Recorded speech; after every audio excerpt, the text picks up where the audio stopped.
Assalomu alaykum. Avvalambor hurmatli prezident, sizga murojaatnomam bor hamda Saida Mirziyoyevaga. Hozirgi kunda Farg'ona viloyati Bog'dod tumani Barhayot fermer xo'jaligi rahbari meni otam bo'ladilar. Men ularning o'g'illari Ma'ruf Azizbekning o'g'illari Ibrohimov Asadbek bo'laman. Hozirgi kunda otamga nohaq qo'yilayotgan turgan ko'plab ayblovlar yuzasidan sizga murojaat bilan chiqyapman, hurmatli prezident.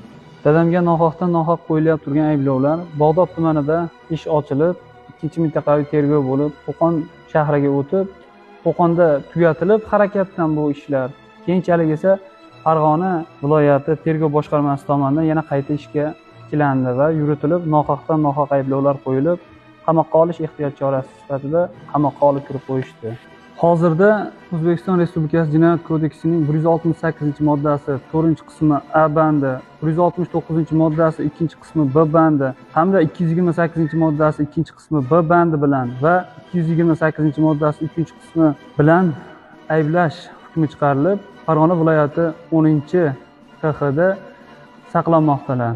Otamga nisbatan 169-modda 2-qismi B bandi noto'g'ri qo'yilganligini men sizlarga isbotini keltirib beraman. 2025-yil fevral oyida mahallada hashar bo'lishi kutilayotganda otam Ma'ruf Azizbek o'z fermer xo'jaligi, ya'ni Barhayot fermer xo'jaligi yerlari hududidan oqib o'tuvchi xo'jaliklararo 40 ketmon kollektori muhofaza maydoniga ekkan terak daraxtlarning 13 million so'm pul evaziga sotadi. Sotilgan terak daraxtlarni 4-5 yillik daraxtlar bo'lib, bu teraklarni kunduzi, ya'ni odamlar ko'z o'ngida kestirgan. Hozirda otamga nisbatan Jinoyat kodeksining 169-moddasi 2-qismi B bandi bilan ayblov qo'yildi.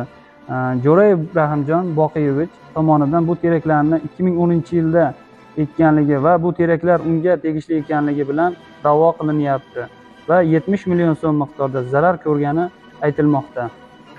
Bu teraklar 15 yillik emas, balki 4-5 yillik teraklar bo'lib, 13 million so'mga baholangan.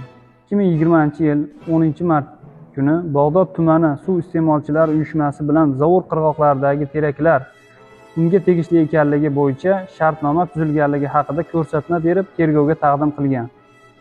Lekin tergovchi tomonidan teraklar necha yillik daraxtligi va shartnoma haqiqiyligi o'rganilmagan hamda terakni sotib olgan shaxslar tergovga jalb qilinmagan, aksincha xaridorni aniqlashning imkoni bo'lmadi deya yashirilgan. Suv iste'molchilar uyushmasiga advokatlik so'rovi bilan murojaat qilinganda, bu Zovur bizni ixtiyorimizda emas, biz shartnoma qila olmaymiz, bu uyushma tugatilgan deya javob berib, arxiv ma'lumotlarni taqdim qilishmadi. Shartnoma nusxasini ham berishmadi.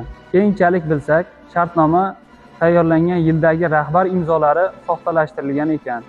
Xo'jaliklararo oqib o'tuvchi 40 ketmon Zovuri suv iste'molchilar uyushmasiga emas, balki melioratsiya bo'limi ixtiyorida ekan. Lekin melioratsiya bo'limi Jo'rayev Rahim bilan hech qanday shartnoma tuzmaganligi haqida ma'lumot berib, har qanday shartnoma muddati 1 yil amal qilishi haqida bu Zovur melioratsiya bo'limiga qarashliligi hamda suv iste'molchilar uyushmasi Zovur qirg'oqlariga shartnoma bera olmasligi to'g'risida ma'lumotnoma yozib berdi.